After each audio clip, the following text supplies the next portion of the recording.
Hello বন্ধুরা, গোপাল রান্নাঘর থেকে তোমাদের সাদর আমন্ত্রণ জানাচ্ছি। বন্ধুরা, আজকে পাবদা মাছের একটি আইটেম নিয়ে এসেছি।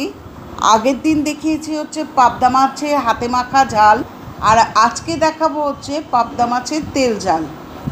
ঠিক আছে, তো সেটা খুব সহজেই পেঁয়াজ রসুন ছাড়া কিভাবে আমি করছি সেটা দেখুন। এটাও আমি বারবারই বলছি যে গরম ভাতের সাথেও খুব ভালো লাগবে, গেস্ট আসলেও কিন্তু এটা যথেষ্ট সুন্দরভাবে করে দিতে পারেন। আপনি প্রয়োজনে একটু তেলের ব্যবহারটাও বেশি করতে পারেন।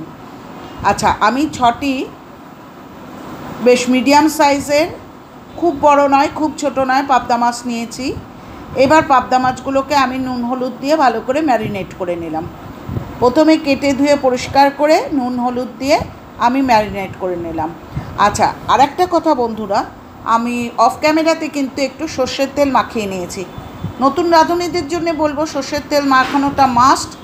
আর কড়াইতে যে আমি 3 চামচ বা 4 চামচ সর্ষের তেল দিয়েছি, তার মধ্যে কিন্তু আমি 1 চামচ নুন দিয়ে দিয়েছি।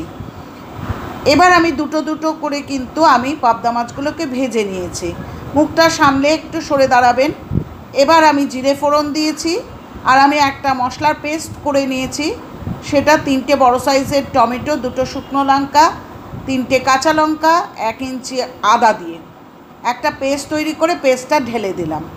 ঠিক আছে বন্ধুরা, এবার তেলের মধ্যে পেস্টটা ঢালার পর একটু সামান্য জল দিয়ে আমি 1 চামচ হলুদ, 2 চামচ কাশ্মীরি লঙ্কার গুঁড়ো, কারণ আমি যথেষ্ট পরিমাণে কাঁচা লঙ্কা বা শুকনো লঙ্কা দিয়েছি, 1 চামচ জিরে, 1 চামচ ধনে দিয়ে নিলাম। ঠিক আছে, তাহলে মশলাটা পুড়বে না। এবার আমি ভালো করে দেখুন কষাতে লাগলাম, অর্থাৎ আংশাতে লাগলাম। আমি বারবারই এই কথাটা বলি, এই পর্যায়টার উপর ভীষণভাবে গুরুত্ব দিই যে আমি সাধারণত অধিকাংশ রান্নাতে 1 চামচ নুন দিয়ে দিলাম। অধিকাংশ রান্নাতেই কিন্তু আমি গরম জল ব্যবহার করি, এবং বারবার এই মশলাটাকে আমি কিন্তু অল্প অল্প করে গরম জল দিয়ে দিই, বারবার কিন্তু কষাতে লাগলাম। দেখেছো বন্ধুরা কি সুন্দর কালারটা হয়েছে।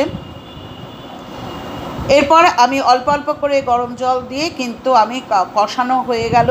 যেই দেখলাম যে টমেটোর গন্ধগুলো আর পাওয়া যাচ্ছে না, তখন কিন্তু একটু বেশি পরিমাণেই গরম জল ঢেলে দিলাম। ঢেলে জলটা যেই একটু ফুটতে শুরু করলো, সেই সময় আমি একটি একটি করে যে মাছগুলো ভেজে রেখেছিলাম সেই মাছগুলো ছেড়ে দিলাম, আর কাঁচা লঙ্কা দিয়ে দিলাম। দেখেছো বন্ধুরা, এবার মাছটা ফুটে উঠেছে, ওপর থেকে ধনেপাতা দিয়ে আমি নামিয়ে দিলাম।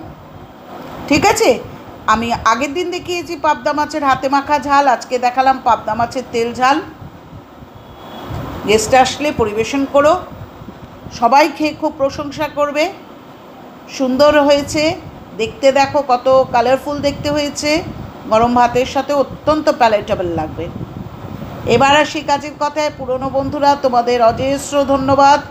তোমাদের কাছে আমি কৃতজ্ঞ যেভাবে সহযোগিতা সমর্থন করছো তার জন্যে। আর নতুন বন্ধুরা, তোমরা পাশের বেল আইকনটা প্রেস করে চ্যানেলটি সাবস্ক্রাইব করো, লাইক করো, কমেন্ট করো, শেয়ার করো। তোমাদের এক একটি কমেন্টের মূল্য আমাদের কাছে অপরিসীম। পরের দিন কিন্তু ভালো কিছু দেখানোর উৎসাহ যোগায় হচ্ছে এই তোমাদের সুন্দর কমেন্টগুলি। আচ্ছা, আর ভালো থেকো, সাবধানে থেকো। আজকে এসি, পরের দিন আসবো আবার নতুন কোনো আইটেম।